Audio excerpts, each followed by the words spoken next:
escutem outra parábola. Havia um homem, dono de terras, que plantou uma vinha, pôs uma cerca em volta dela, construiu nela um lagar, edificou uma torre e arrendou a vinha a uns lavradores. Depois, ausentou-se do país. Quando chegou o tempo da colheita, o dono da vinha mandou os seus servos aos lavradores para receber os frutos que cabiam a ele. Mas os lavradores, agarrando os servos, espancaram um, mataram outro e apedrejaram ainda outro. O dono enviou outros servos em maior número, e os lavradores fizeram a mesma coisa com eles. Por último, o dono da vinha enviou-lhes o seu próprio filho, pensando, o meu filho eles respeitarão. Mas os lavradores, vendo o filho, disseram uns aos outros, este é o herdeiro, venham, vamos matá-lo e ficar com a herança dele para nós. E agarrando-o, lançaram-no fora da vinha e o mataram. Quando, pois, vier o dono da vinha, que fará aqueles lavradores? Eles responderam, fará perecer horrivelmente aqueles malvados e arrendará a vinha a outros lavradores que lhes entregarão o fruto no tempo certo. Amém? Glória a Deus, que o Senhor nos abençoe nessa noite, que os nossos olhos e ouvidos estejam prontos para entender tudo aquilo que o Senhor quer falar conosco. Em nome de Jesus. Meus irmãos, esse texto é a resposta de uma nação ao ministério de Jesus.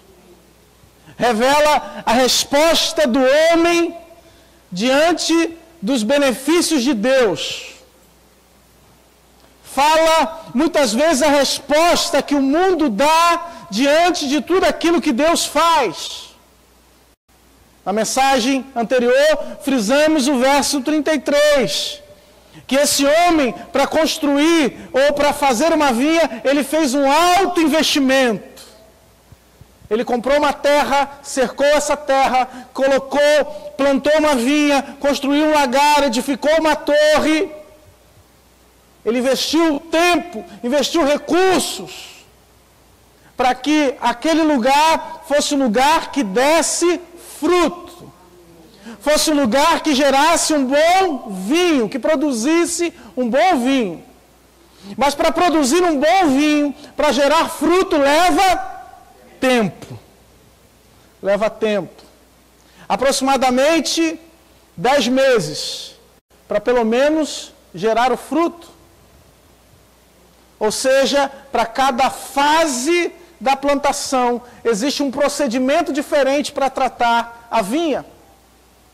Ou, aquele parreiral, aquela plantação de uvas, que ainda precisa produzir a uva para depois produzir o vinho.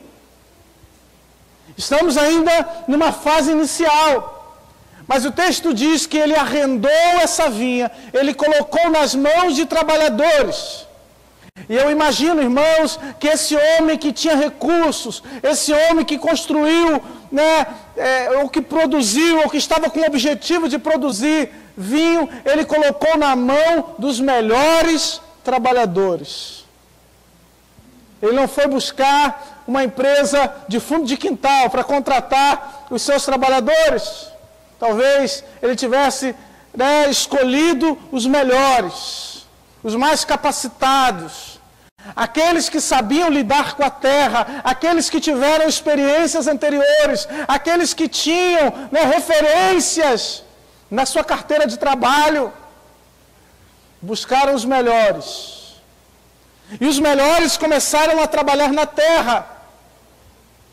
Mas o problema que esses melhores acharam que a terra podia ser deles. Acharam que o fruto da terra podia ou poderia ser deles. E aí que entendemos que no reino de Deus, os melhores não são aqueles que são mais capacitados a realizar uma tarefa. Os melhores não são aqueles que cantam melhor. Os melhores não são aqueles que realizam a tarefa da melhor forma possível. Mas os melhores são aqueles que são submissos ao Senhor da terra. São aqueles que conseguiram entender que o trabalho e que aquilo que eles possuem vem de Deus. Que sem aquilo que foi entregue nas mãos deles, o fruto não poderia existir. Não existiria coordenação, não existiria trabalho. Então, a parábola prossegue dizendo que depois de colocar esses homens à frente do trabalho, chegou o momento, o tempo da colheita. E o Senhor mandou servos para visitar aquele lugar e receber os frutos que cabiam a ele. Mas a atitude da nação, a atitude desses homens foi a matar os servos. Os lavradores mataram. Não é diferente daquilo que Jesus fala ainda no capítulo 23, no verso 37 em diante, quando Jesus lamenta dizendo: Jerusalém, Jerusalém, que mata os profetas e apedrejas os que te foram enviados. Quando Jesus chora e clama por uma nação que teve oportunidades, que teve diversas chances, mas rejeitou as chances de Deus, rejeitou as oportunidades de Deus. O Senhor Jesus diz: olha quantas vezes, Jerusalém, eu tentei fazer contigo como a galinha faz com seus filhotes, te colocar debaixo das minhas asas, mas vocês rejeitaram, vocês não quiseram, vocês me trataram como se eu fosse um inimigo de vocês. Vocês trataram comigo como se eu fosse um estranho, como se eu fosse alguém que queria o mal de vocês. Oh, irmãos, Deus está falando com o seu povo, Deus está falando com a sua nação, Deus está falando com aqueles que foram escolhidos por Ele. E Jesus prossegue falando a respeito daqueles, e aquele homem, aquele senhor, dono da terra, não desistiu desse povo. Não desistiu dessa nação, porque ele continua dizendo, ele mandou outros, eles foram espancados, eles foram mortos, eles foram apedrejados, e o texto continua dizendo, e ele mandou muitos outros, mas todos eles foram rejeitados por um povo de dura cerviz, com o coração endurecido, um coração que estava preocupado com seus próprios problemas e a sua vaidade e orgulho. Oh, Senhor, e por último, o Senhor mandou o próprio Filho. O próprio Filho de Deus se fez homem, o herdeiro. E eles falaram, nós vamos matá-lo. Jesus aqui estava falando de si, o Filho de Deus. O Filho de Deus que se fez carne, habitou entre nós em graça e em verdade. O Verbo vivo de Deus que estava entre nós. E ele foi morto, foi rejeitado pelos lavradores da terra. Qual era, irmãos, o problema dos lavradores? Por que ou por qual motivo esses lavradores agiram dessa forma? Porque eles acharam que o recurso que era de Deus podia ser deles.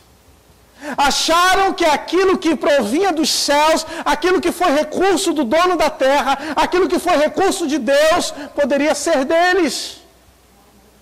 E todas as vezes, irmãos, que nós tentamos tomar aquilo que é de Deus, que tentamos pegar para nós aquilo que pertence ao Senhor, nós estamos em afronta ao reino de Deus. Nós entramos em afronta ao reino dos céus. Saiba que tudo aquilo que você tem, que tudo aquilo que você possui, tudo aquilo que está ao seu alcance, que você conseguiu até hoje, não pertence a você, é o Senhor da terra, é o Senhor dos céus, Ele que te concedeu. Você pode ter muitas coisas, nós podemos ter diplomas, nós podemos ter recursos, nós podemos ter uma família abençoada, mas tudo isso vem do Senhor. É Ele quem nos capacitou. É Ele quem pode nos dar essa oportunidade de conseguir alguma coisa. Porque na realidade, irmãos, quem trabalha com o Senhor, quem trabalha na terra, quem trabalha com a vinha de Deus, não passa necessidade. Não vai passar fome.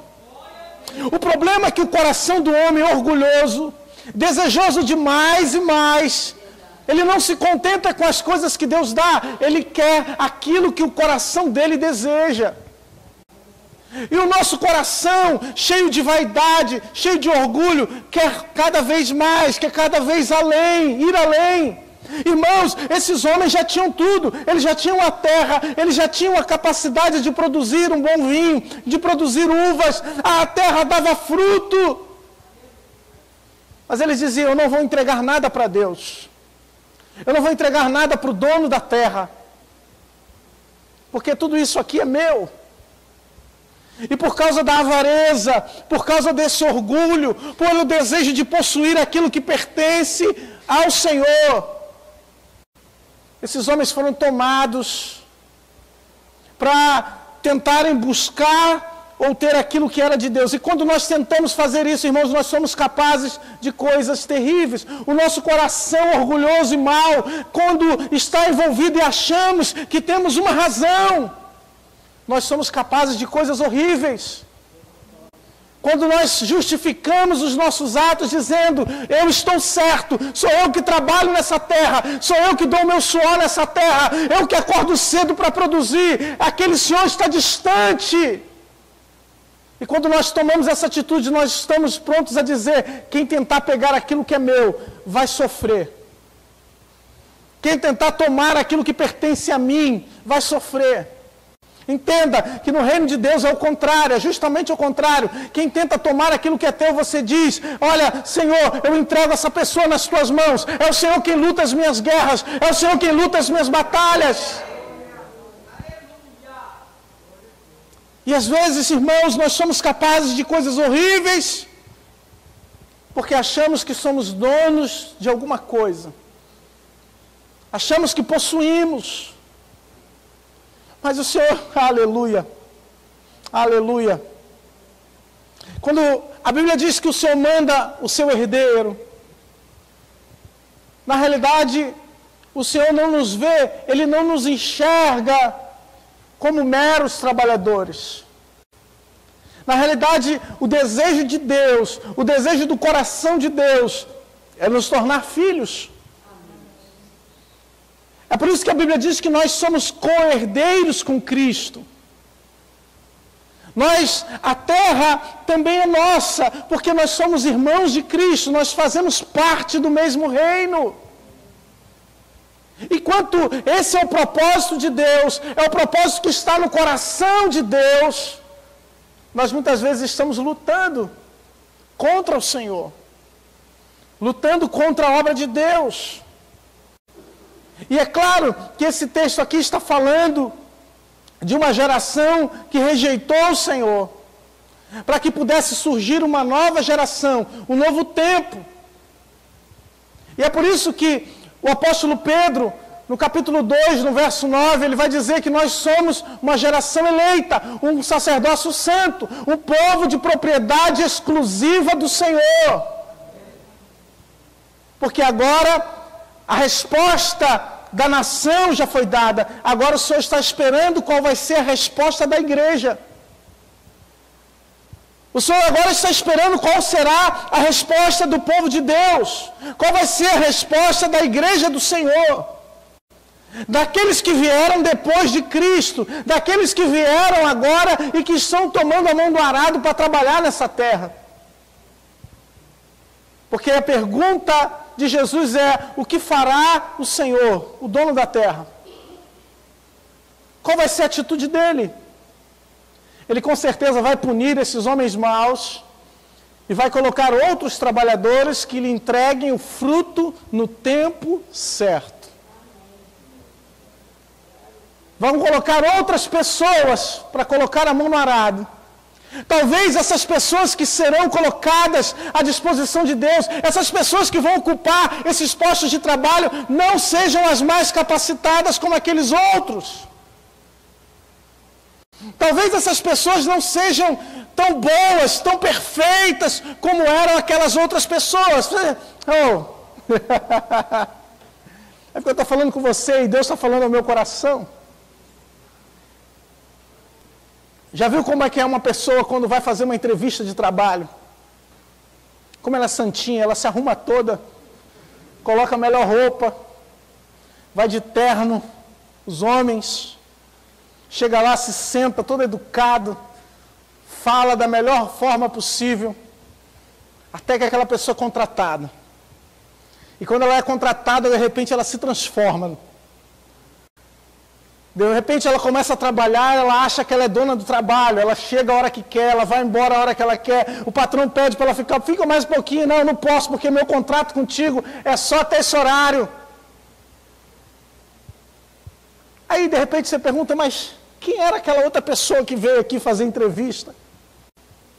E às vezes nós somos assim com Deus. Começamos muito bem com o Senhor. Começamos muito bem na obra de Deus. Começamos muito bem, felizes, animados, com o nosso primeiro dia de trabalho na obra e na vinha do Senhor. Felizes com aquilo que vamos aprender. Felizes com as fases do processo. Felizes porque hoje é dia de amassar uva e cada dia tem uma fase, tem um trabalho diferente. Tem dia que é dia de engarrafar. Tem dia que é dia de colocar os galhos, os ramos no lugar certo. Tem dia que é dia de poda. Tem dia diferente, tem para cada dia um trabalho, e para cada trabalho há uma pessoa diferente para fazer. Ou seja, tem trabalho para todo mundo.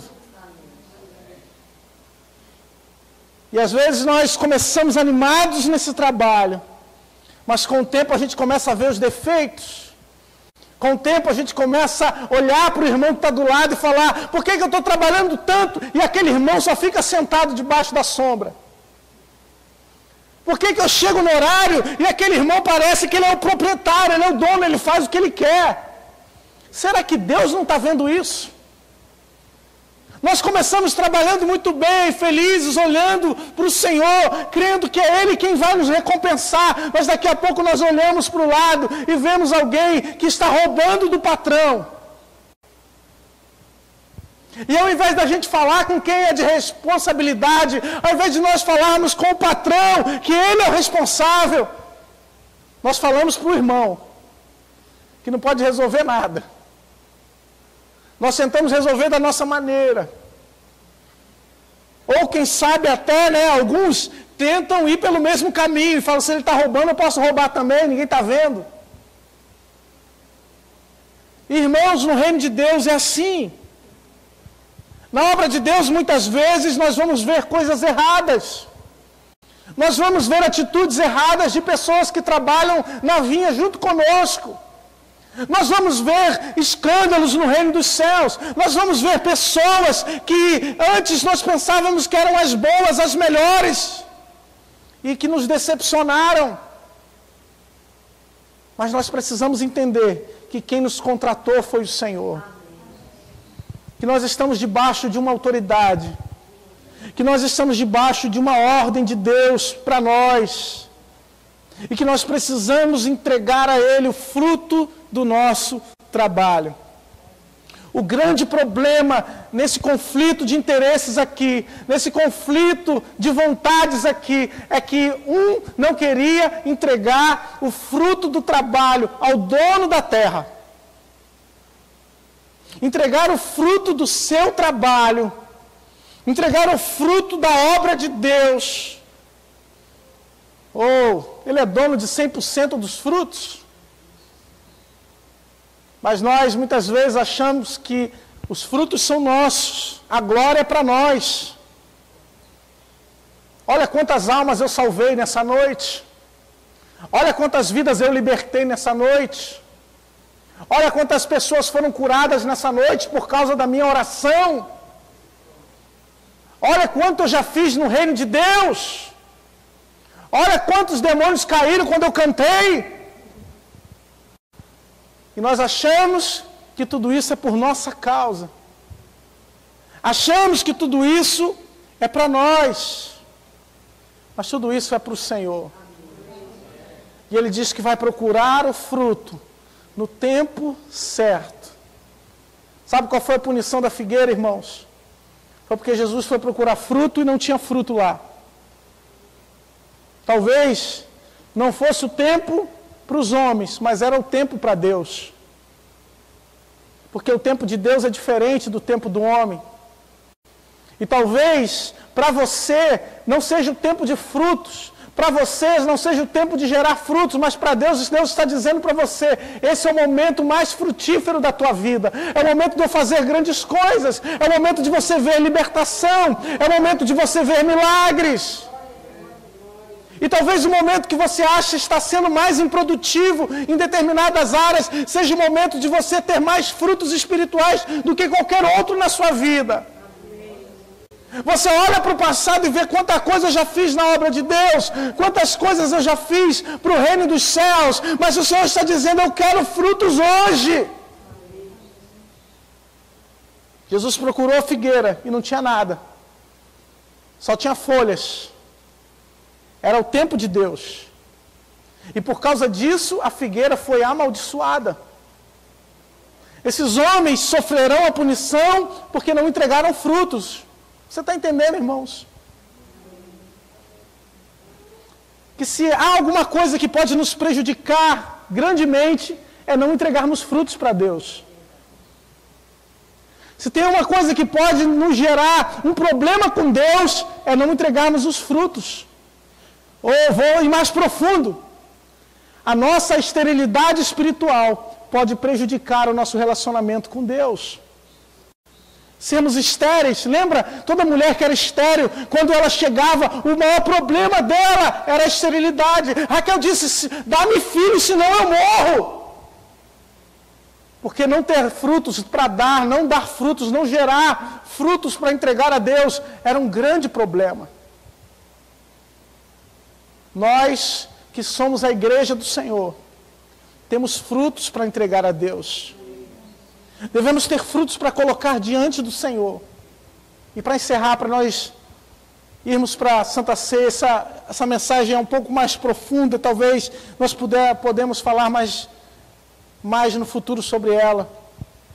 Mas o Salmo 1, no verso 3, né, quando o salmista começa falando, né, daquele que assenta na roda dos escarnecedores, né, começa falando, daqui a pouco ele diz que antes ele fala daquele homem que tem o prazer na lei do Senhor. E que o homem que tem prazer na lei do Senhor, ele é plantado junto ao ribeiro de águas, que dá fruto no tempo certo. É aquele que é plantado no lugar onde as suas raízes são alimentadas por Deus. E é capaz de gerar frutos. Salmo 1, verso 3.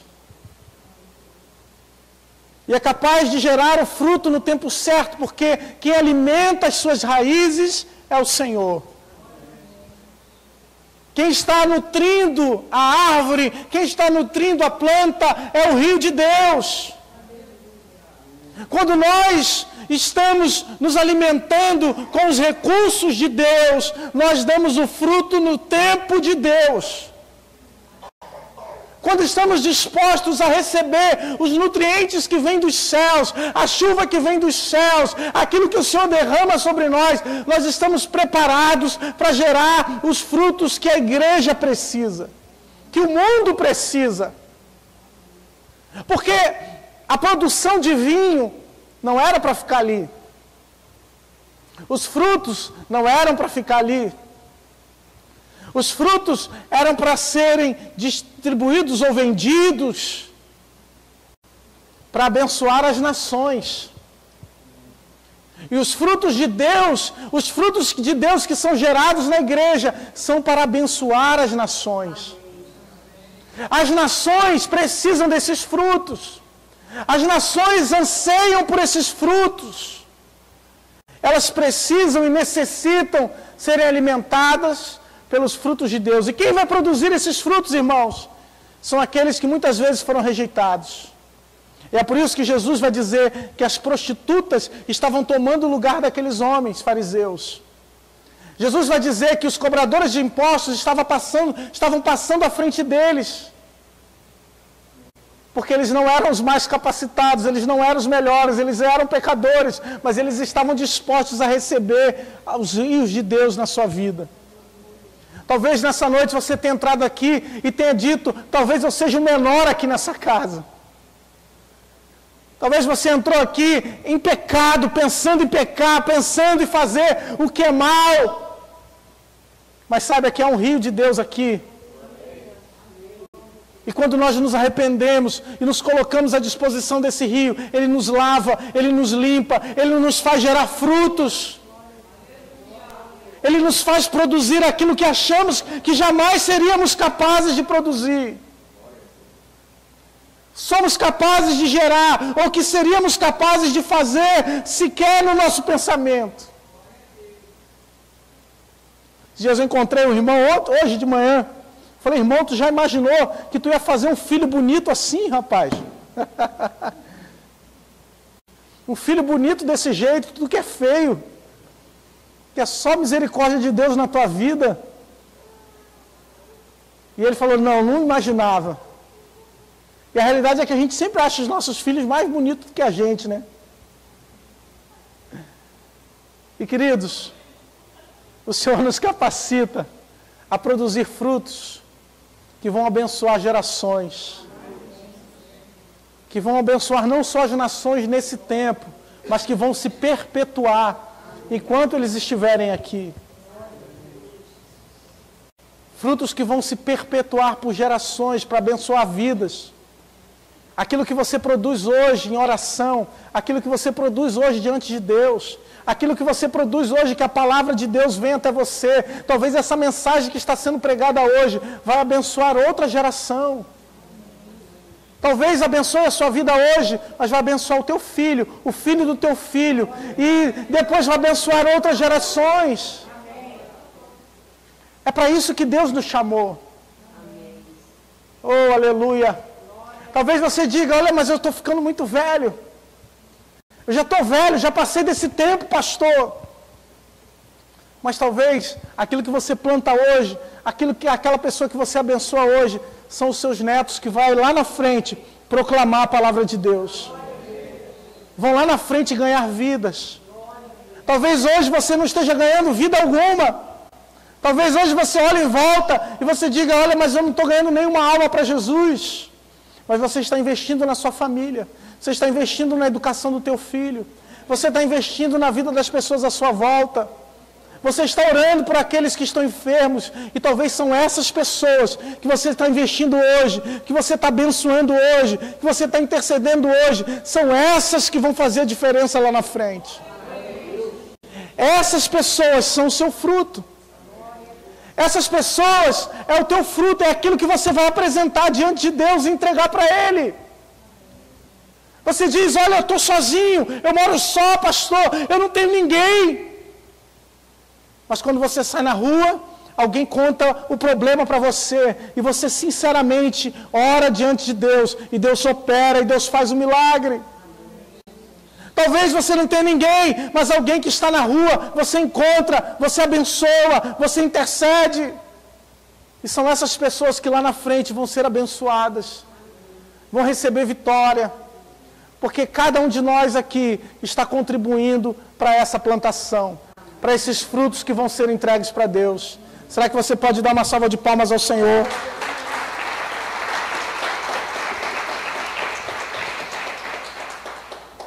Aleluia. Glória a Deus. Quem quer dar frutos aqui? Aleluia. Nós vamos servir a ceia do Senhor, irmãos. Eu tenho 5 minutos para servir a ceia. Mas eu quero orar por você. Eu quero orar porque você é uma árvore frutífera. É um obreiro frutífero. Você é a igreja do Senhor. Será que você pode dizer, eu sou a igreja do Senhor? Você não é uma placa de igreja. Você não faz parte de uma denominação. Você faz parte do corpo vivo de Deus. Irmãos, a tua prosperidade não está aqui nesse lugar. Aonde você estiver, a prosperidade do Senhor vai te acompanhar. A Bíblia diz que as bênçãos virão e elas nos acompanharão. As bênçãos de Deus vão te acompanhar. Aleluia. Eu conversava com um irmão essa semana, e esse irmão falava que ele congregava lá em Petrópolis. E eu falei, irmão, mas tão longe o irmão vai congregar? Por que essa situação? E ele falava, pastor, eu estou congregando lá. Ele não me chamava de pastor porque ele não sabia que eu era pastor, né? Mas estava infiltrado no meio do povo. Ele falou, irmão, eu estou congregando lá porque lá verdadeiramente se prega a palavra de Deus. Irmãos, muitos de nós estamos deixando de pregar a palavra de Deus para pregar qualquer outra coisa. Estamos deixando de pregar o Evangelho do Senhor para pregar autoajuda ou qualquer outra questão. E o Senhor está falando conosco, está falando com a igreja. Eu quero os frutos, e o fruto só vem por meio da palavra do Senhor.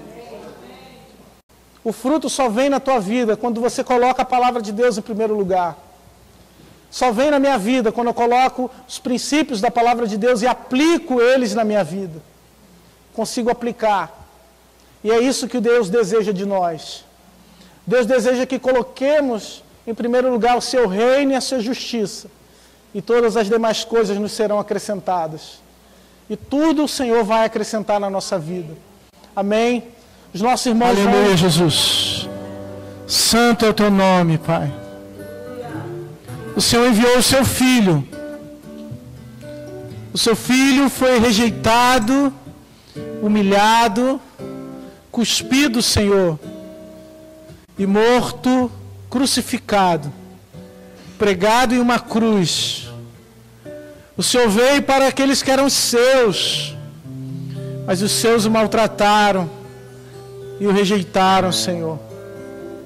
E é por isso que hoje o Senhor comprou para si povos de todas as raças, tribos, línguas e nações, Senhor. O Senhor nos comprou, Pai, e nos chamou para uma obra maravilhosa. Uma obra na qual podemos dar frutos, Senhor.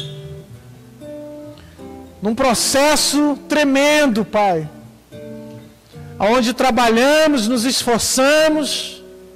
Sim, Senhor. Mas o Senhor nos capacita. O Senhor nos abençoa.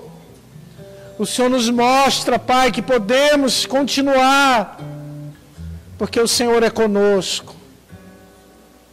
Hoje somos livres. Hoje, Senhor, não estamos debaixo de um jugo de escravidão, Senhor.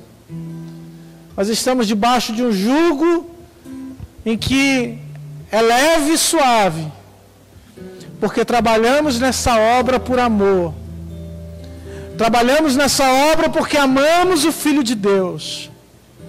Trabalhamos, Pai, produzindo frutos para o Deus no qual nós amamos de todo o nosso coração, Senhor. Por isso entregamos a Ti a nossa vida. Perdoa os nossos pecados, Senhor. Perdoa as nossas faltas, Senhor. Perdoa quando não entendemos, Pai, qual é o Teu tempo. Em qual tempo estamos, Pai. Perdoa-nos, Senhor. Porque há tempo de se arrepender. É tempo de voltar atrás, Senhor. É tempo de pedir perdão, Senhor, para o nosso irmão. Pedir perdão, Senhor, para aqueles que estão à nossa volta. É tempo, Jesus, de vermos milagres acontecerem na nossa vida. Por isso apresento esse pão nas Tuas mãos. E te peço, ó Deus, que ao comermos desse pão, que a nossa vida seja repleta, Senhor, de alegria, de felicidade e de comunhão contigo. Em nome de Jesus, que comamos do pão.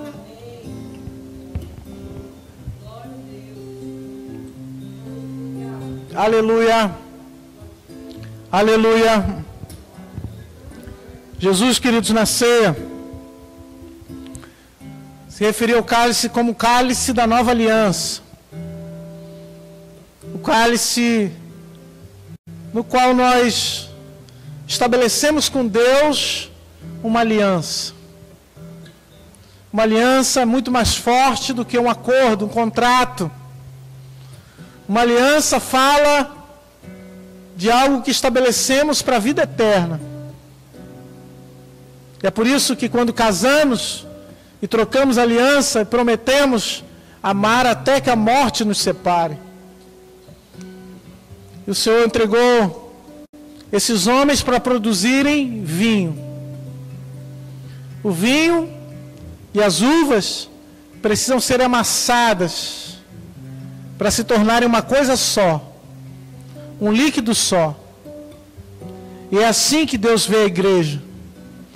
O desejo de Deus é que sejamos um só corpo, que estejamos unidos, juntos no mesmo lagar, produzindo vinho para a glória de Deus, para o louvor do Senhor.